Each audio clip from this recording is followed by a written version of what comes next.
નમસ્કાર દર્શક મિત્રો, સપ્તાહના પહેલા દિવસે આપનું સ્વાગત છે।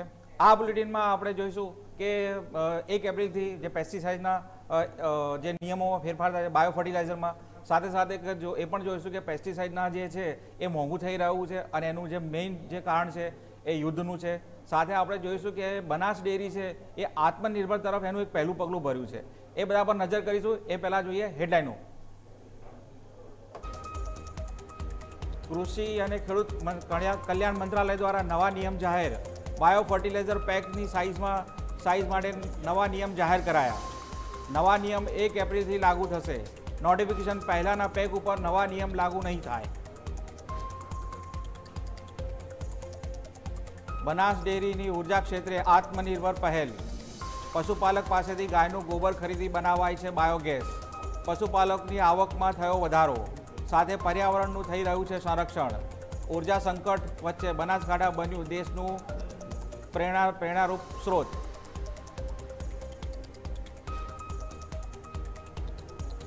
રાજ્ય સરકારની સુજલામ સુફલામ યોજનાનો મળ્યો ખેડૂતોને લાભ। બનાસકાંઠા જિલ્લામાં ખેત તલાવડી અને તળાવો ઊંડા કરવાની કામગીરી થઈ તેજ। જળસંચય યોજના થકી ભૂગર્ભ જળના તળ આવ્યા ઊંચા।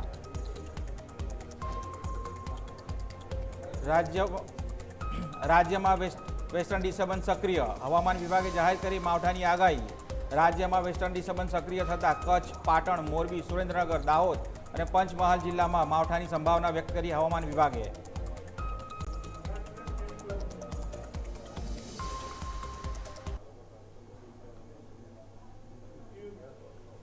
તો દર્શક મિત્રો, આપણે હેડલાઇન જોઈ, હવે આપણે આગળના સમાચાર જોઈએ એ પહેલાં આપણે જે કમોડિટી NCDXની જે વાત કરીએ તો કે આજના જે ફ્યુચરના જે ભાવ છે કેસ્ટર સીડમાં શું છે એના ઉપર એક નજર કરીએ તો કમોડિટીની જો વાત કરીએ તો ફ્યુચરના ભાવની અંદર કંઈ બહુ મોટો ઝાઝો ફરક નથી થયો। સામાન્ય રીતે જુઓ તો -44થી લઈને 1% ઓછાની વધારે દેખવા મળે છે।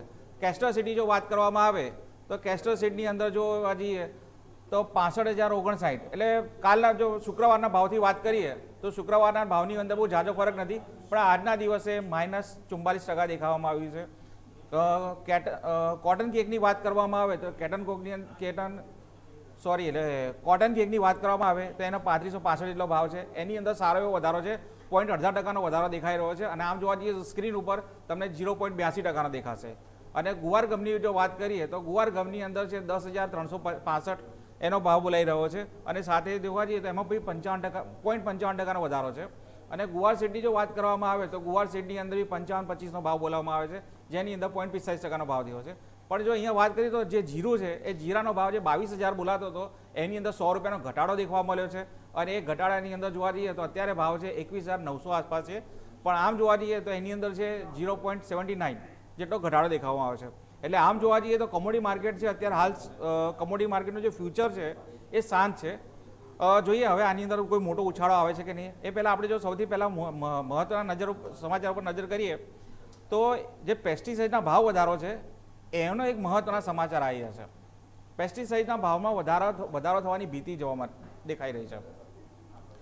પેસ્ટિસાઇડના મધ્ય પૂર્વના જે છે આ બાયો ફર્ટિલાઇઝર પેકની વાત છે, આપણે પેસ્ટિસાઇડના ભાવ વધારાની જે વાત કરી રહ્યા છે એ સ્ક્રીન ઉપર લાવો તો મધ્ય પૂર્વની જો વાત કરીએ તો ઈરાન ઇઝરાયલનું અત્યારે જે વોર ચાલી રહ્યું છે, આ વોરની જો વાત કરવામાં આવે તો એની અસર છે એ કૃષિ ઉપર અને કૃષિના જે ક્ષેત્રો કહેવાય કે જેની અંદર આપણે કહીએ કે ફર્ટિલાઇઝર છે, પેસ્ટિસાઇડ છે, એની અસર દેખવા મળી રહ્યું છે। ખરીફ સિઝનની જે પહેલાંની પેસ્ટિસાઇડના ભાવમાં વાત કરીએ તો 25થી 30%નો વધારો જોવા મળ્યો છે। હવે વધારો શંકા એવી જે છે એ કાચા માલ અને ઉત્પાદન અને પેકેજિંગ ને બધાની અસર, એ બધાની અંદર જોવા જઈએ તો LPG ગેસ વપરાય છે, ગેસની સાથે કહેવા જોઈએ કાચો માલ છે એ પણ આમાં તકલીફ પડી રહી છે। એટલે આ બધાના દેખતા એવું લાગી રહ્યું છે કે ક્યાંક પેસ્ટિસાઇડના ભાવ વધી શકે છે।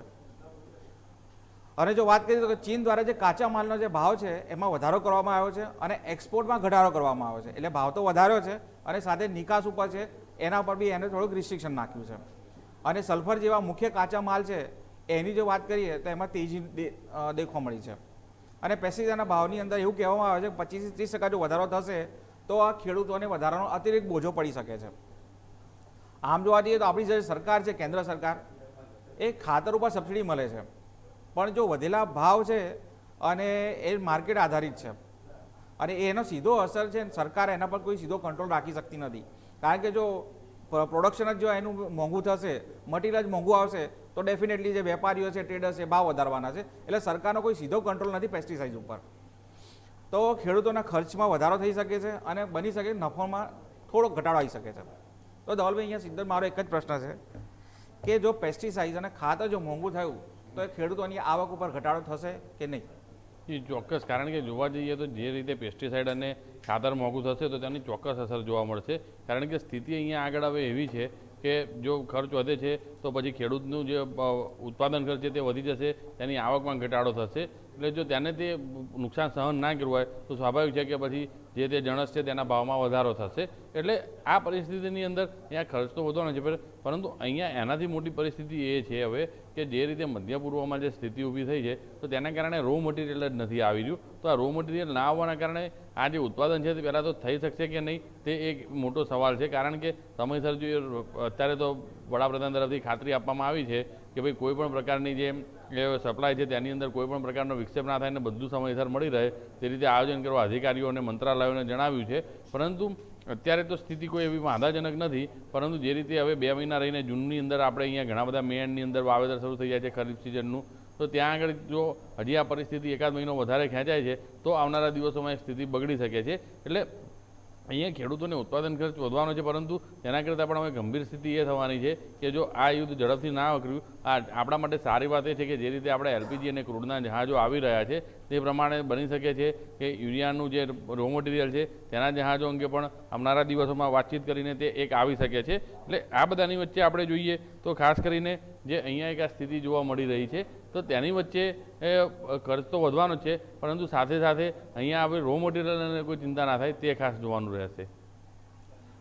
તો ખેડૂત મિત્રો, આપણે આ વસ્તુ સાંભળી કે ભાઈ ભાવ વધી શકે છે, પણ જો આ જો યુદ્ધની અંદર જો સારા પરિણામ આવ્યા તો આની અંદર છે આપણે ચોક્કસ એની અંદર જે કહેવાય કે આપણી જે શંકા છે એને ક્યાંક શાંત થતી દેખાશે.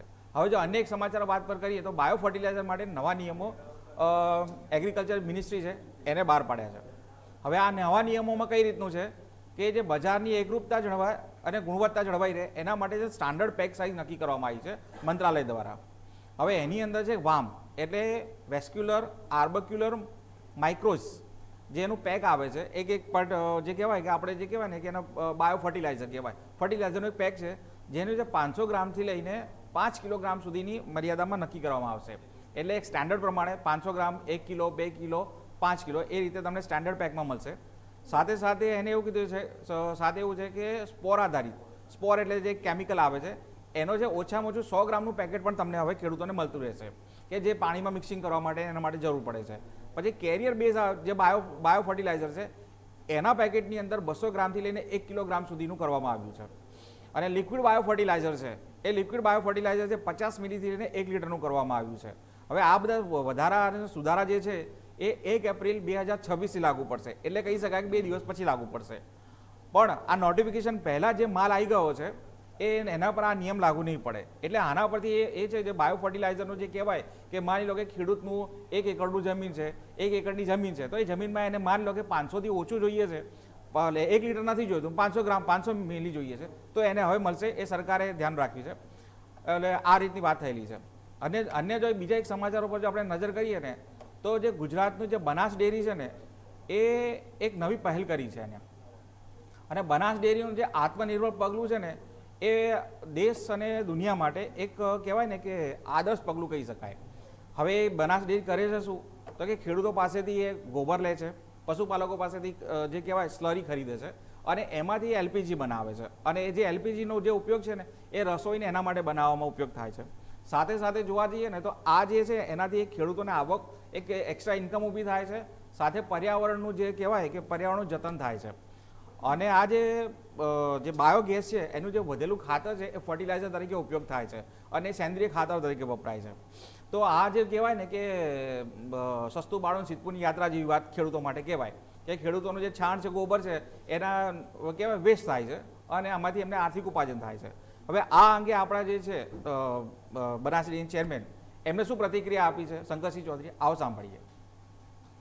માત્ર બનાસકાંઠા જિલ્લાનો જ વિચાર કરીએ તો અમારી પાસે 30 લાખથી વધારે ગાય ભેંસ છે અને તેનું ટોટલ ડંગ કહેવાય તો 3 કરોડ કિલોથી વધારે કાઉડંગ પ્રતિદિન ઉપલબ્ધ થાય. તેમાંથી જો અમે સીએનજી બનાવીએ, પ્યુરિફિકેશન કરીને બાયો સીએનજી જો અમે કરીએ તો 3.5 લાખ મેટ્રિક ટન દર વર્ષે માત્ર ગાયના છાણમાંથી ગેસ મળી શકે.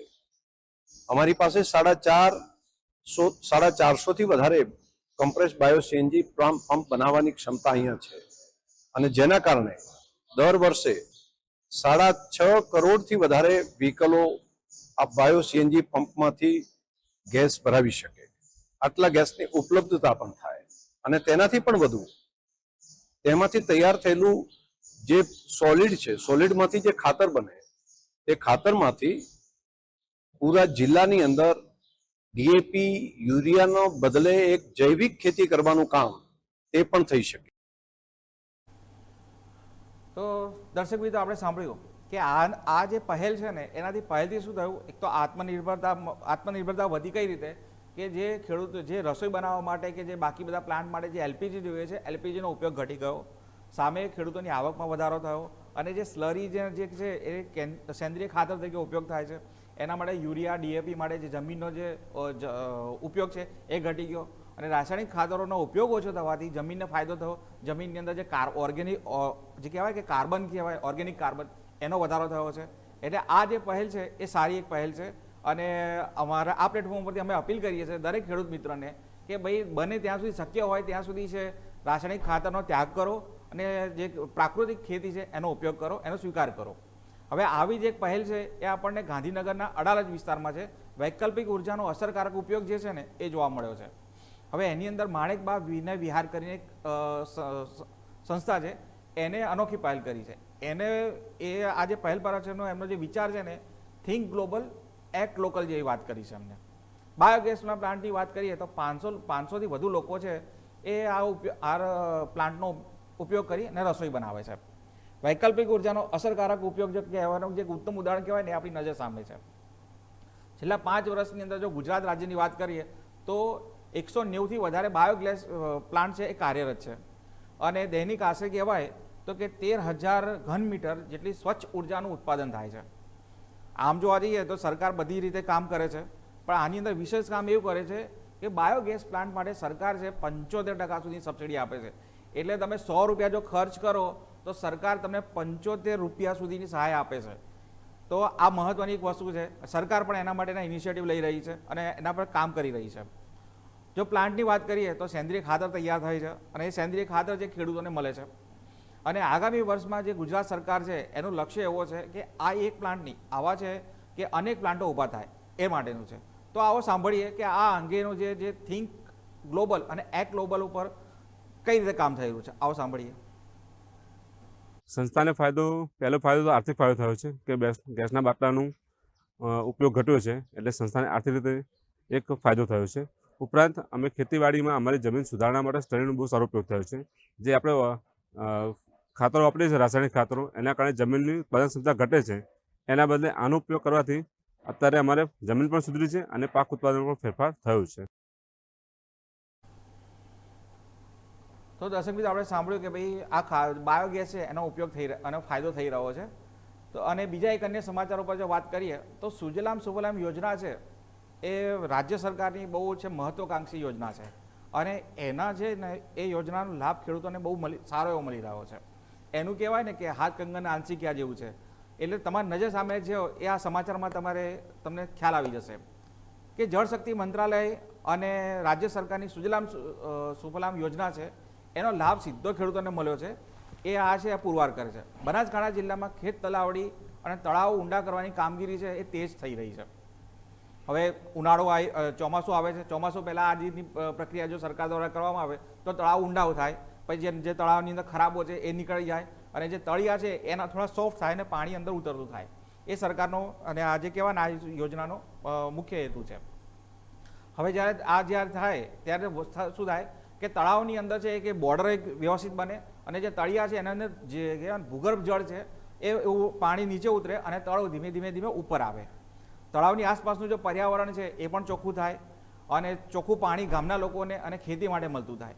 તો તો આ યોજના એવું છે કે એક યોજનાથી આખા ગામને લાભ થાય અને ગામની સાથે સાથે જે પર્યાવરણ છે એને પણ લાભ થાય અને જે પર્યાવરણ નીચેનું પર્યાવરણ છે કે જમીનના તળ છે એ ઉપર આવે.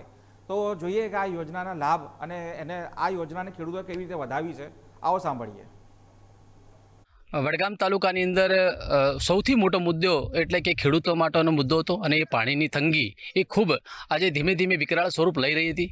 ત્યારે ગુજરાત સરકાર દ્વારા નર્મદા મૈયાના પાણી એ ગામના દરેક તળાવમાં ભરાય એ પ્રકારની એક રજૂઆત ખેડૂતો એ વડગામ તાલુકાના ખેડૂતોએ સમગ્ર ગુજરાત સરકારને કરી હતી અને તમામ પક્ષના લોકોએ પણ આ પ્રકારની રજૂઆત કરી હતી. ત્યારે એ હું એટલું ચોક્કસ કહી શકું કે જે પ્રકારે ગુજરાત સરકારે મોટી દાઉથી મુક્તેશ્વર અને મુક્તેશ્વરથી કરમાવત અને એવી જ બીજો પ્રોજેક્ટ કહીએ તો લગભગ ડિંડોલથી મુક્તેશ્વર 2 પ્રકારના પ્રોજેક્ટમાં 126 જેટલા તળાવોની અંદર પાણી નર્મદાના નીર નાખવાના છે. સાથે સાથે જેટલા પણ તળાવો ભરાવાના છે એ આજુબાજુના બધા જ ગામડાઓમાં પાણી રિચાર્જ થશે અને એના થકી જે આજે કૂવાઓમાં પાણી નથી, આજે જે બોર છે એ બોરની પણ તળ નીચા ગયા છે એ પણ ધીમે ધીમે આજે ઉપર આવશે અને ખેડૂતો ખુશખુશાલ બનશે. આ અભિગમ જે સરકારશ્રીએ ઉપાડ્યો છે એ તળાવો જળ સિંચાઈ માટેનું ખાસ મહત્ત્વ આપ્યું છે. એ માટે સરકારશ્રીને ખૂબ ખૂબ અભિનંદન. બીજું કે અહીંયા જે અમારા આજુબાજુના ગામડાઓમાં અમુક ગામડાઓમાં તળાવ ભરાઈ ગયો, અમારા પણ 2 તળાવો મંજૂર કરવામાં આવ્યા છે. એની અંદર ટૂંક સમયમાં જ પાણી નાખવાનું છે. તો આના લીધે ખેડૂતોને, પ્રાણીઓને, પક્ષીઓને બહુ મોટો ફાયદો થવાનો. બીજું કે જે ખેડૂતો આટલા દિવસ સુધી ત્રસતા હતા અને જે પાણીની બહુ કડકાટ હતો એ હવે પછી આ સરકારશ્રીએ જે અભિગમ ઉપાડ્યો છે એના લીધે આજુબાજુના ગામડાઓમાં તથા પાણીનો સ્તર બધા ઊંચા આવવાનો. બીજું કે ખરેખર સરકારના ખેડૂતો તો બહુ અભિનંદન આપે છે, પણ અમારા પંચાયત વતી, ગામ વતી અને આજુબાજુના ગામડાઓના બાજુમાં વરસાડામાં પાણી નંખાઈ ગયું, કેદરામાં પણ હમણાં ટૂંક સમયમાં નંખાઈ ગયું. તો અમારા આજુબાજુના 3-4 ગામોમાં પાણી નંખાઈ ગયું અને વડગામ તાલુકાની અંદર પણ ઘણા ખરા તળાવોમાં, પાલનપુર તાલુકામાં તો એનો પાણીનું જળસ્તર ઊંચું આવે અને ઊંચું આવી જ છે. અને જે 10-15 ફુવારા ઉપડતા હતા એની જગ્યાએ 30-40 ફુવારા ઉપડે છે. તો સરકારશ્રીનો ખૂબ ખૂબ આભાર, અભિનંદન અને આવું કામ કરતા રહે. અગાઉના જમાનામાં ખેડૂતોને ફક્ત ચોમાસું પાકમાં જ આવક થતી હતી, બીજા સિવાય ઉનાળુ અને શિયાળુ પાક લઈ શકતા નહોતા. પણ સરકારશ્રીએ 2026-27ના બજેટમાં જળ સિંચાઈ યોજનાની જાહેરાત કરી છે, જેનાથી કૂવાઓ અને કૃત્રિમ તળાવો ભરાઈ શકાશે અને પાણીનું સ્તર ઊંચું આવશે, જેથી જે બોર અત્યારે 800-900 ફૂટે કરવા પડે છે એના બદલે ઓછા ખર્ચે અને પાણી વધુ મળી શકશે. જેથી ફુવારા પદ્ધતિથી અને ડીપ સોઇલ પદ્ધતિથી આપણે ખેડૂત પાક ચોમાસું, શિયાળુ અને ઉનાળુ 3 પાક લઈ શકશું, જેથી ખેડૂતોને આર્થિક રીતે ઘણો ફાયદો થશે અને ખેડૂતો પોતે પણ સુખી થઈ શકશે. આભાર સરકારશ્રીનો. 1980થી ખેતી કરું છું, પણ તે સમયે પાણીનો અભાવ ઓછો હતો, એક જ સિઝન લેવાતી હતી. પણ જ્યારે સરકારશ્રી તરફથી જે ટપક અને ફુવારા સિસ્ટમનો અમલ થયો ત્યારે 2008થી ફુવારાની સિસ્ટમ અપનાવી છે. એના પછી સરકારશ્રીએ 2026-27ની અંદર જે જળ સંચય પ્રત્યે ખૂબ જ ભાર અને ધ્યાનથી કાળજીપૂર્વક એમને જે રસ લીધો છે એની અંદર અમને ખેડૂતોને જે એક સિઝનની જગ્યાએ અમે 3 સિઝનો લઈ શકીએ છીએ, અમારા મનગમતા પાક પણ લઈ શકીએ છીએ. એના હિસાબે ખેડૂત હાલ સદ્ધર થવા તત્પર છે, સદ્ધર થશે એવી મને આશા છે. હાલમાં સરકારશ્રીને એક અભિયાન ચાલે છે કે ખેડૂત ડબલ ઇન્કમ લે, એ પણ અમારું સપનું સરકારનું સાકાર ખેડૂતો કરી શકશે. સરકારે અત્યારે જે નવા બજેટની અંદર જે ભૂગર્ભ જળ સંગ્રહ તેમજ કેનાલો, એક કેનાલથી બીજી કેનાલ અને એક નદીમાંથી બીજા ડેમમાં પાણી લઈ જવાનું જે અભિયાન ચાલે છે એ અભિયાન બદલ સરકારશ્રીનો ખૂબ ખૂબ ધન્યવાદ. અને આ અભિયાન સરકારશ્રીનું સફળ રહેશે એવી અમારી ખેડૂત તરફથી ખૂબ જ આશા છે. બનાસકાંઠા જિલ્લામાં જળ સંચયની પ્રક્રિયાને વધારે વેગવંતી બનાવવા માટે અને ગ્રાઉન્ડ વોટર લેવલ ઊંચું લાવવા માટે ભારત સરકારના જળશક્તિ મંત્રાલય દ્વારા કેચ ધ રેન અને ગુજરાત સરકાર દ્વારા સુજલામ સુફલામ જલ અભિયાન જેવી યોજનાઓ ચાલી રહી છે. આ યોજના અંતર્ગત બનાસકાંઠા જિલ્લામાં ખેત તલાવડી તળાવો ઊંડા કરવા, recharge pit, artificial borewell recharge જેવા અનેક જળસંચયને લગતા કામો કરવામાં આવે છે. ચાલુ વર્ષે જળસંચયને લગતા 23,000 કરતાં વધારે કામો બનાસકાંઠા જિલ્લામાં SSJ એટલે કે સુજલામ સુફલામ જળ અભિયાન તથા કેચ ધ રેઇન અંતર્ગત કરવામાં આવેલા છે અને જેના લીધે બનાસકાંઠા જિલ્લામાં જળસંચય શક્તિમાં વધારો થયો છે. સાથોસાથ ગ્રાઉન્ડ વોટર લેવલમાં પણ વધારો થતાં જિલ્લાના ખેડૂતોને આ યોજનાઓ ખૂબ જ ઉપયોગી સાબિત નીવડી છે. તો દર્શક મિત્રો, આપણે સાંભળ્યું કે ખેત તલાવડીની અંદરના જેટલા જે ખેડૂતો હતા એ બધા ખેડૂતોએ એક વસ્તુ કરી કે સરકારનો આભાર માન્યો. પણ અહીંયા સરકારનો આભાર માની અને સાથે એક વસ્તુ મારે આ પ્લેટફોર્મ પરથી કહેવી છે કે સરકાર જે છે એ સતત ખેડૂતોના જે કહેવાય ને હિતમાં નિર્ણય લઈ રહી છે. એ આપણે સ્પષ્ટ રીતે જોવું છે કે એક સામાન્ય તળાવની કામગીરીથી કેટલા ખેડૂતોને લાભ થાય છે. એક ગામ ઉપર જોવા જઈએ, એક ગામની એક તાલુકાની કેટલી અસર થાય છે, કેટલો અસર દેખાઈ રહી છે, એ આપણે આ સમાચાર ઉપરથી જોયું. અને આ જે રાજ્ય સરકાર અને કેન્દ્ર સરકાર છે સતત ખેડૂતોના લાભ માટે અને કહેવાય ને કે કટિબદ્ધ છે. આમ જોવા જઈએ તો એમાં MSPનો વધારો થઈ રહ્યો છે. ફર્ટિલાઇઝર માટે સરકાર ચિંતિત છે. સરકારે ત્યાં સુધી બી કીધું છે કે ખરીફ સિઝનમાં ફર્ટિલાઇઝર કે ભાઈ ખાતરની કોઈ કમી નહીં આવે. તો આ બધા છે એ બધા નિર્ણયો એ સ્પષ્ટ કરે છે કે સરકાર છે એ ખેડૂતલક્ષી જે નિર્ણય લેવામાં તત્પરતા અને કટિબદ્ધતા બતાવે છે. અન્ય એક સમાચાર ઉપર જોઈએ તો કહેવાય ને કે સરકાર તો રાજી છે, પણ જે કહેવાય ને મોટી સરકાર એટલે કુદરત એ કદાચ ખેડૂતો ઉપર મહેરબાન નથી. અને કહેવાય ને કે સતત વાતાવરણની અંદર જે પલટો થઈ રહ્યો છે ને એના હિસાબે કહેવાય ને કે ભાઈ ખેડૂતો હેરાન થઈ રહ્યા છે, પરેશાન થઈ રહ્યા છે, સતત બીકમાં અને કહેવાય ને કે એક ભીતિમાં જીવી રહ્યા છે. બનાસકાંઠાની જો વાત કરીએ તો પાલનપુર સહિતના વિસ્તારોમાં અચાનક જ પલટો આવ્યો. ઉનાળાના સમયમાં કહેવાય કે આકરો તાપ પડવાની જગ્યાએ એવું છે કે અત્યારે ઠંડક અનુભવાઈ રહી છે. હવે આ જે ઠંડક છે કે એના કારણે શું થાય, વાતાવરણની અંદર જે ભેજનું પ્રમાણ જળવાય નહીં, એના હિસાબે બની શકે કે જે ઊભા પાક છે એની અંદર છે કે ફંગીસાઇડ કે ફંગસની વધારે તકલીફ રહી શકે. સાથે જોવા જઈએ તો ઘઉં, રાજગરો, તમાકુ જેવા પાકને નુકસાન થવાની ભીતિ રહે છે. અને અણધાર્યા વરસાદ, જો આ વરસાદની અંદર જો ભેજનું કંટ્રોલ ના થયું તો કદાચ બની શકે માવઠું આવે કે વાવાઝોડું આવે કે એના હિસાબે જે પાકને નુકસાન થાય અને જે ફળી પાકી હોય એ ફળીને નુકસાન થાય. અણધાર્યા વરસાદના હિસાબે જગતનો તાત કહેવાય કે ખેડૂત છે પરેશાન છે અને તૈયાર પાકમાં કહેવાય ને કે નુકસાન ન થાય એના માટે સતત પ્રાર્થના કરી રહ્યો છે. તો કમોસમી વરસાદમાં શું પ્રતિક્રિયા છે આવો સાથે સાંભળીએ. બનાસકાંઠા સહિત રાજ્યમાં કમોસમી વરસાદની આગાહી આપવામાં આવી છે અને આગાહીના પગલે જે બનાસકાંઠામાં વહેલી સવારથી જ વાતાવરણમાં પલટો આવ્યો છે. એ મહત્વનું કહી શકાય કે બીજી વખત વાતાવરણમાં પલટો આવતા અત્યારે ખેડૂતો છે તે મુશ્કેલીમાં મુકાયા છે. અત્યારે ઘઉં, રાજગરો, તમાકુ જેવી પાકોની જે તૈયાર પાક જે થયેલો પડ્યો છે, ખેતરોમાં પાક લેવાનું કામકાજ જે રીતે ચાલુ છે તે અત્યારે તો ખેડૂતો મુશ્કેલીમાં મુકાયા છે. મહત્વનું કહી શકાય કે બનાસકાંઠામાં અત્યારે વહેલી સવારથી જ કમોસમી વરસાદનું જે રીતે વાતાવરણ કર્યું છે, કાળા ડિબાંગ જે રીતે વાદળો ઘેરાયા છે, એટલે અત્યારે તો ખેડૂતો ચિંતામાં મુકાયા છે. મહત્વનું કહી શકાય જો કે કમોસમી વરસાદ વધુ આવે તો ખેડૂતોને મોટા પાયે નુકસાન જવાની ભીતિ છે. રતનસિંહ ઠાકોર. તો દર્શક મિત્રો, આપણે સાંભળ્યું કે ભાઈ આ જે અત્યારે વાતાવરણ પલટો આવ્યો છે એની પાછળનું જો મુખ્ય કારણ જોવા જઈએ તો ગુજરાતમાં જે વેસ્ટર્ન ડિસ્ટર્બન્સ જે કહેવાય ને એ સક્રિય થયું છે. વેસ્ટર્ન ડિસ્ટર્બન્સ સક્રિય થવાને કારણે હવામાન વિભાગે આગાહી કરી છે કે માવઠું થઈ શકે છે અને એના માટે કીધું છે કે સરકાર જે કહેવાય હવામાન વિભાગ દ્વારા એવું કહેવામાં આવ્યું છે કે વાવાઝોડા સાથે પવનની ગતિ પણ વધશે, વાવાઝોડું આવી શકે છે, માવઠું પણ થઈ શકે છે અને એના માટે ખાસ કરીને કચ્છ, પાટણ, મોરબી આ જિલ્લાની અંદર વરસાદની માવઠાની સંભાવના વ્યક્ત કરી છે. સુરેન્દ્રનગર અને સાબરકાંઠામાં પણ કહેવાય કે આપણે હમણાં સમાચારમાં જોયું કે એના દ્રશ્યો પણ આપણે જોયા કે વાતાવરણ કેવું ઘેરાયેલું છે. ઉનાળું કહી ના શકે, ચોમાસા જેવું વાતાવરણ દેખાતું હતું. આ સાથે જોવા જઈએ તો જે આપણે કહેવાય કે પંચમહાલ ને દાહોદ, અરવલ્લી એ જિલ્લામાં પણ છે માવઠાની આગાહી સરકારે એટલે હવામાન વિભાગે જાહેર કરી છે. તો ખેડૂત મિત્રોએ કેવું વાતાવરણમાં આપણે પ્રાર્થના કરીએ કે માવઠું ના થાય અને જો થાય તો તમારો જે પાક છે એને સુરક્ષિત જગ્યાએ રાખો, તાળપત્રી રાખો અથવા તો એવી જગ્યાએ રાખો કે જ્યાં જે ભેજ અને પાણી ના આવી શકે. તો દર્શક મિત્રો, આ બુલેટિનમાં બસ આટલું જ. આવતા બુલેટિનમાં આપણે બીજા અન્ય સમાચારો પર જોઈશું કે કૃષિમાં શું થઈ રહ્યું છે, શું એમાં સરકાર તરફથી પહેલ થઈ રહી છે. હવે અમારા જે સહયોગી છે વ્યોમિક એ લઈને આવે છે FNO ફંડા. એની અંદર તમને છે મોકો બની શકે છે તમને નફો કરવાનો, કારણ કે અમે છે ન્યૂઝ કેપિટલ માર્કેટ, નફાનું નવું સરનામું. છે.